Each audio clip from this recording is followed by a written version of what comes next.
Hello everybody and welcome to this introductory video. Today I will be talking about ethical hacking and I will also introduce you to the course itself.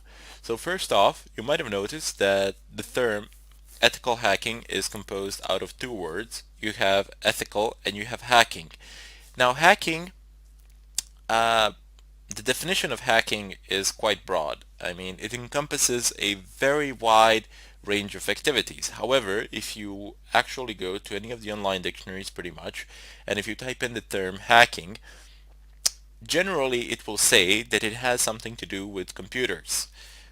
I cannot say that that is not true. However, that is only a small portion of the definition. Rather, instead, the act of hacking is actually having any system, and I mean any system, not just a computer system, not just a digital system. In fact, the system doesn't even need to contain any electronic parts. So, literally any system, having it do something that you intended it to do as opposed to what it was designed to do.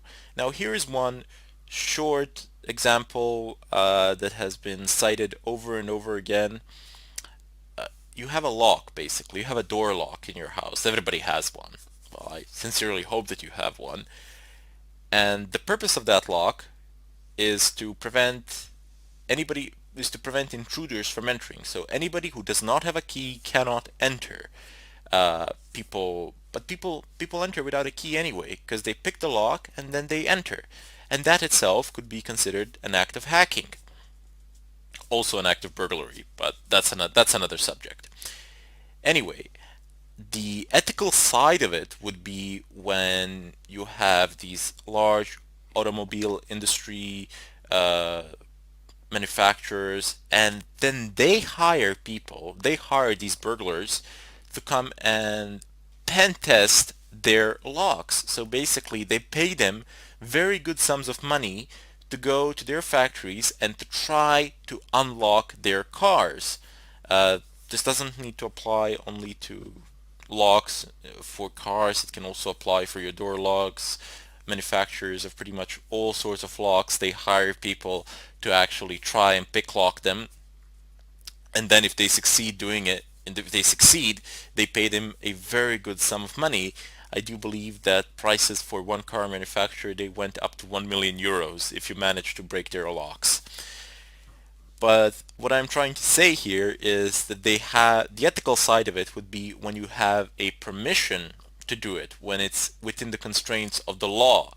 And the act of hacking itself can be within the constraints of the law, but doesn't necessarily need to be.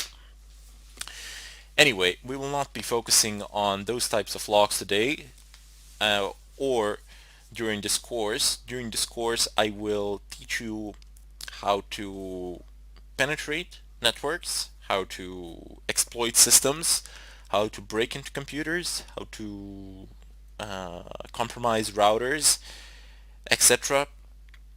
You will be after you've finished this course, after you've absorbed all the information in it, you will gain the ability to do some serious damage. Now, because of that, I wish to give a disclaimer here. So first off, I do not encourage any sort of illegal activity. Furthermore, I strongly advise against it, and I am against it. So you do not have any legit need to do anything that is against the law with the knowledge that you're going to get during this course, because you're going to get some pretty good knowledge and you can abuse it very easily. It's not that difficult to abuse it. The opportunities are everywhere. They're endless because people tend to use insecure systems, or they use secure systems but they don't know how to operate or configure them, and then in turn those secure systems become insecure. But what I'm trying to tell you is there really is no need. I mean, if you want to do it for the money or something like that, you can make the same amount, if not more, in a perfectly legitimate way.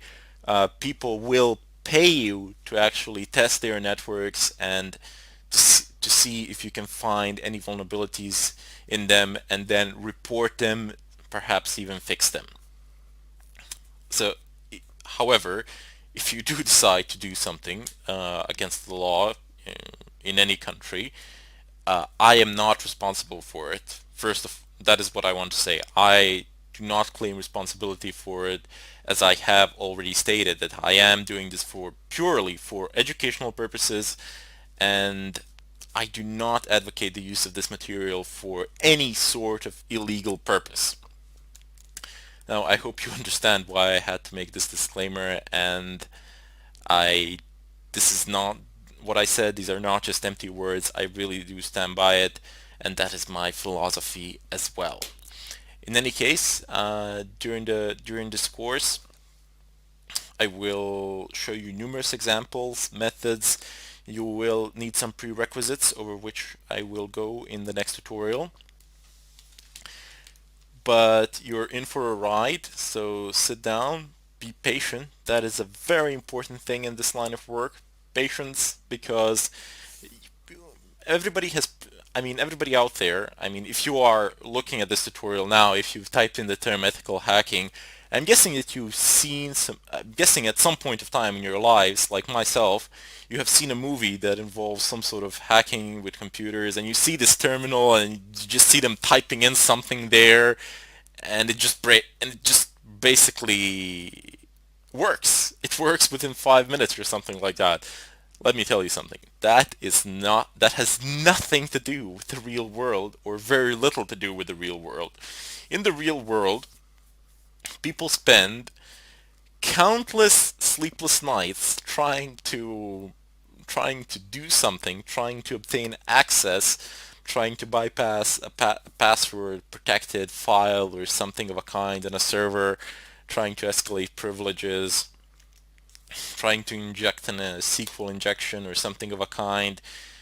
And they not only spend countless sleepless nights doing it, but they also spend a long time planning, preparing, and getting a general idea of what they can do, how they can execute an attack, etc. These are not things that you will be able to do within 5 minutes after you sit and open up your computer, your desktop computer, or whatever.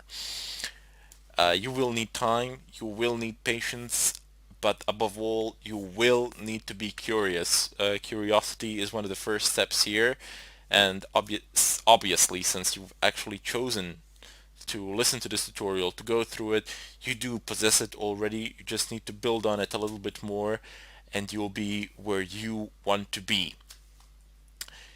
In any case, I hope to see you in the next tutorial, and I bid you farewell.